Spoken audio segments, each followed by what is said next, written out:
మీకు మీకు మేమున్నాం, అధైర్యపడకండి. పత్తి రైతులకు కేటీఆర్ భరోసా. సీడ్ కంపెనీలు మోసం చేస్తున్నాయని ఆదుకోవాలంటూ కేటీఆర్ను కలిసిన గద్వాల రైతులు. రైతు సమస్యలపైన కలెక్టర్తో చర్చలు.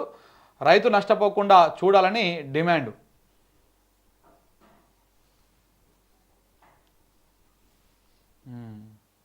అయితే కొడక తొక్కి కసరు అక్కిస్తా.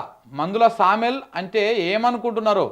నా ఇంటికి వచ్చి నా వీడియోలో తీస్తారా? దమ్ముంటే తుంగతుర్తి గడ్డ మీదకిరా. చిల్లర దందా చేయను. నా దందా అంతా ప్రజలతోనే. వీడియోలు తీసి నన్నే బ్లాక్మెయిల్ చేస్తారా? ఇంకోసారి బ్లాక్మెయిల్ చేస్తే తొక్కుతా అని చెప్పేసి నిన్న ఎమ్మెల్యే మన ఎవరు మందుల సామెల్ గారు మాట్లాడారు. అసలు ఈ భాగవతాన్ని ఒకసారి మనము చర్చించుకోవాలి, ఒకసారి మాట్లాడాలి. ఒకసారి నేను చూపిస్తాను మీకు వీడియోలు ప్లే చేద్దాం మాకు ఫస్ట్. ఇది ఇంకో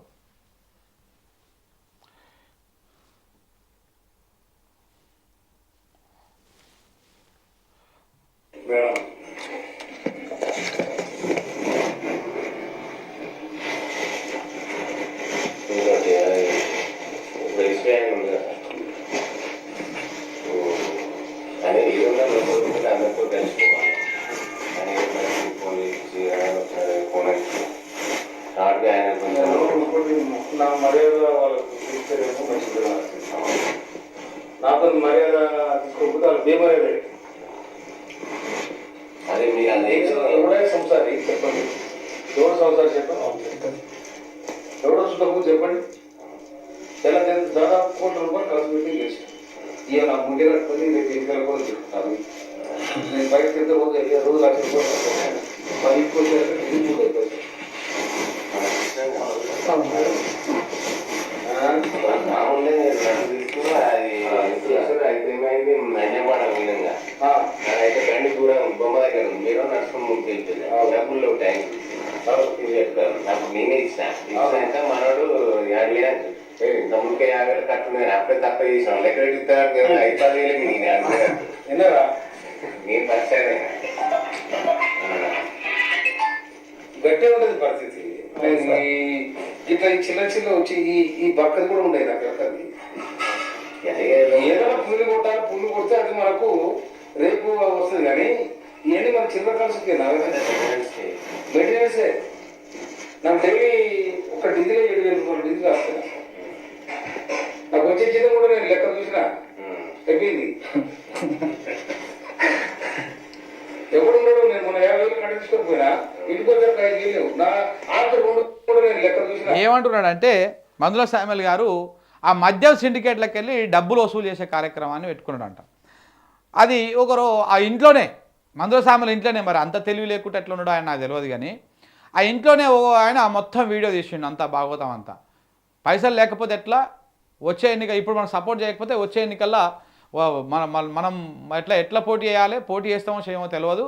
సో కాబట్టి వసూలు చేసుకురావాలి, ఇవ్వాలని చెప్పేసి ఆయన మాట్లాడుతూ ఉన్నాడు.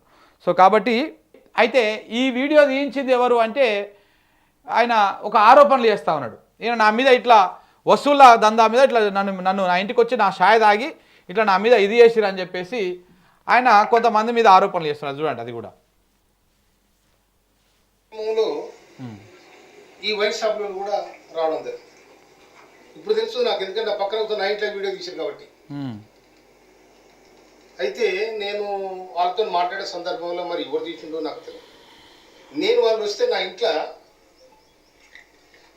వాళ్ళకు ఛాయ్ ఇచ్చి మంచినీళ్ళు ఇచ్చి మరీ చేసి నా దగ్గర కూర్చొని పెట్టుకున్నాను. ఏ ఎమ్మెల్యే కూడా కూర్చొని పెట్టుకోడు.